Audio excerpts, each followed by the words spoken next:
You are appreciating the clarity of your new desire.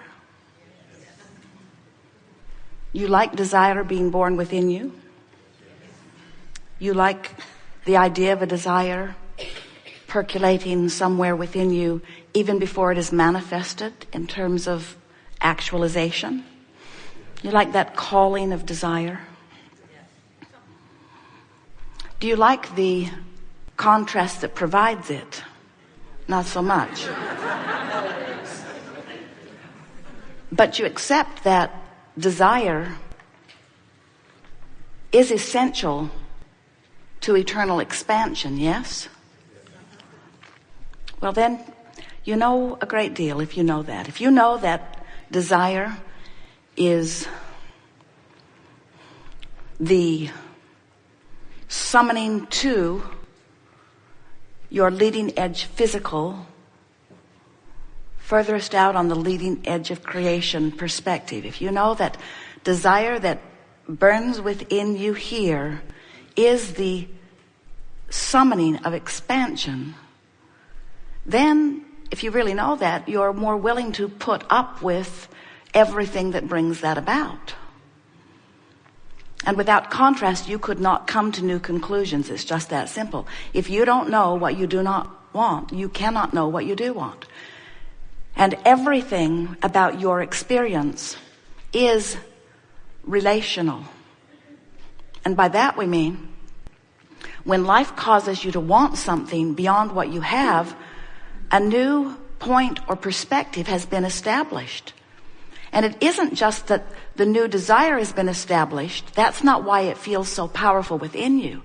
It's that when the new idea is born within you, when life lets you know you don't want that, therefore you do want that, no matter what the degree of that decision or determination or desire or preference is, when that happens, the source energy part of you gives such clear and focused, truly undivided attention to that new request that a new vantage point, you could say a new vibrational vantage point, a new vibrational vantage point is activated within you, and a comparison of vibrational attitudes or beingness happens immediately. That's what your emotions are. Your emotions are your indicator of the vibration that is activated within you, standing in your human form because of what you're giving your attention to, and the vibration of the larger part of you, which is completely activated around your newfound, newly amended request. This is such an important thing to understand, because if you can just leave this gathering saying to yourself, well, everything is relative, and within me I have two vibrational vantage points that are playing against or off or in comparison to one another at all times. If you will just leave knowing only that, you will have activated a conscious awareness of the most important thing that you have, which is your guidance about how you are aligning or not with the broader part of you.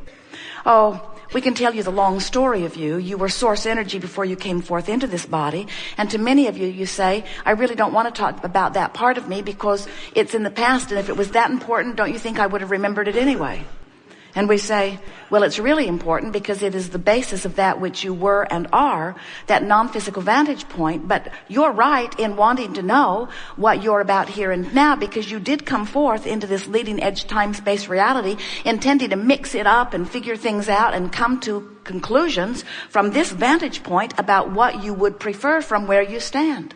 So all day, every day, as you're living life and coming to those new conclusions, if you don't have enough money, you want more. If your body's hurting, you want it to feel better. If you're sick in some way, you want wellness. If you have something that you don't want, you want the absence of it. In other words, you are always sifting and sorting and coming to conclusions. You can't be in any space without having an awareness of what would make it just a little better. And the reason you can't is because you are oriented for expansion. We all are. It is the nature of eternity. It is the nature of eternal beings. We're always looking for the next improved place that we are going. And future generations will be appreciative of that which you are about, just as we think it would be of your advantage to be appreciative of those who have gone before, because when you were born into this platform that you call life on planet Earth, it stood in its stable place when you got here because of all that had been lived upon it before, and because of all of the attention to it. Everything is thought before it becomes manifestation. So when we tell you the story of creation, of how you are source energy before you come into this body, but even when you are in this body, you still remain the larger part of you source energy, that is the story of who you are. That's the source or the resources of that energy or consciousness that is you. So you come forth into this personality, and you know what you don't want and you know what you do want all day, every day. You're coming to clearer, defining points of interest of who you are and what you want. And whenever you ask for anything, which is all day, every day, this vibrational request, you are more vibrational than you are anything else. This vibrational request emanates from you, and the larger non-physical part of you becomes the vibrational equivalent of what you've asked for. So it would be absolutely accurate to say that in the midst of things that you like the least, you are doing some of your best creating, because you are doing your most clear, poignant, perfect asking. And the larger non-physical part of you then becomes the vibrational equivalent of what you have asked for. If you could understand the vibrational creation of this planet and of all things, you would be thrilled when contrast causes you to ask, because you would know that that asking has caused the vibrational creation of what you are wanting. When you're sick, you ask for wellness, and vibrationally speaking, you become weller than you were before you were sick, because the sickness has caused you to ask with more poignancy, with more precision, about the wellness that you want. And vibrationally speaking, you become weller. Now, many of you say, well, whoop-de-doo about that. Vibrationally speaking is vibrationally speaking, and what about the physical part of it catching up with it? And we say, well, that's your job. Many say, Abraham, I don't want to talk about this vibrational reality that you keep crowing about. I know, I've been listening to you for a while. There is a veritable fortune lined up for me vibrationally, but it's not paying my rent yet, and I'm sort of sick of hearing about it. I'm tired of hearing about the vibrational reality. I want the vibrational reality to be converted to something I can spend or sleep with. And we want to say to you that if you would just feel more exhilarated about the existence of this vibrational reality, and you would look in the direction of the vibrational reality, which means of what you want, and you would begin talking about why you want it, and you would learn to define it and become a vibrational match to it, then it must be your physical reality. And the only thing that ever keeps you from living fully the vibrational reality that you have long created is that most of you stay hung up in the awareness of what is. You keep explaining why you want to be well because you're sick, why you want that lover because you don't have one, why you want more money because you don't have enough. So the dominant active vibration, often when you don't mean for it to be, is about the reason that you want it, but not about wanting it. A fresh, pure desire, which is what the source within you knows, a fresh, pure desire feels like exhilaration. It feels like interest and passion. It feels like, wouldn't this be fun, or isn't this nice, or don't I really like to think about this? It feels like the culmination of what you're asking for. It never feels like the absence. Wanting never feels like the absence of what you want. Wanting and desire in its purest form is the epitome of a life-giving frisky moment. So if you're feeling disappointed, you're not frisky.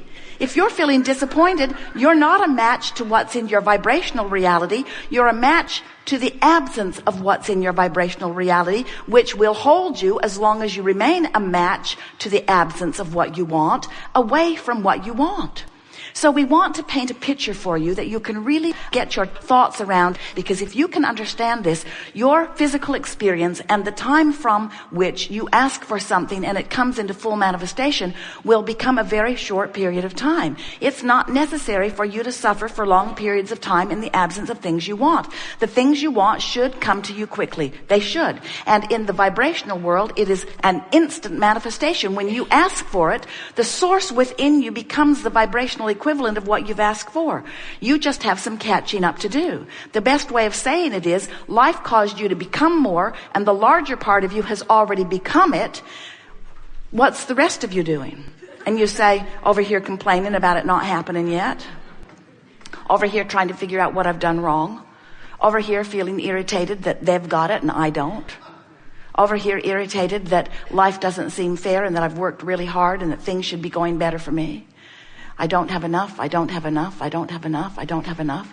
They're squandering it over there. They're mismanaging it over there. They're not taking care of business over there. And we say, it doesn't matter what excuse you're using to make yourself feel negative emotion. It doesn't matter what reality you're facing. It doesn't matter how real it is. We're not saying you're making it up. In most cases, you are historically and authentically accurate. But when you give your attention to the absence of what you want, when you let current reality be the truth-based reason for focusing, that's what you say to us. Well, it's true. Shouldn't I give my attention to it? And we say, yes, if you want it to remain exactly as it is.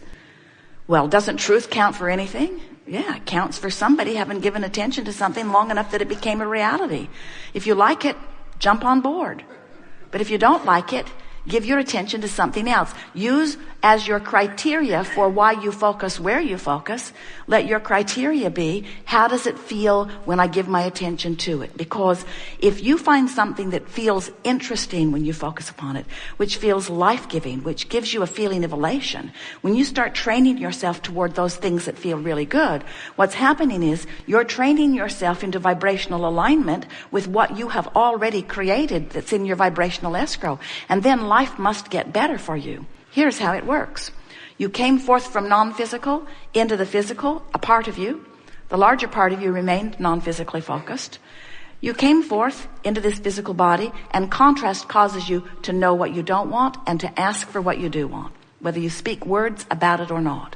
Every time you ask, the source energy part of you gives undivided attention to what you've asked for. Now, law of attraction is responding to every vibration that exists. And vibrations happen because attention is given. The vibration is about consciousness. So, law of attraction is responding to two vibrational aspects of you. The vibrational aspect of you in your human form and the vibrational aspect of you in your non-physical form. When you ask for something, the larger part of you gives undivided attention to what you've asked for, and now law of attraction is responding to this request.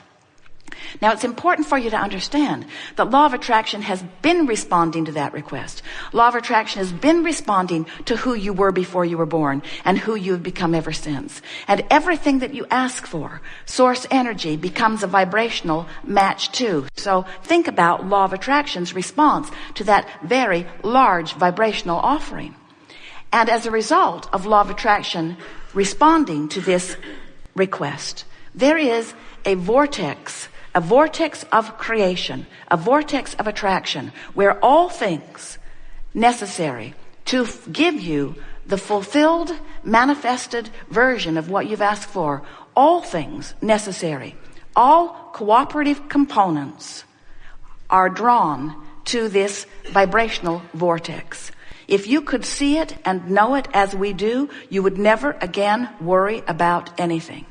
If you could stand back and see what the billions of people on your planet today and all of those before have been living and therefore asking for, and you could view the vortex of mass consciousness, you would not worry about future experience. You would know the well-being, the utter well-being that is in place and coming even more into place.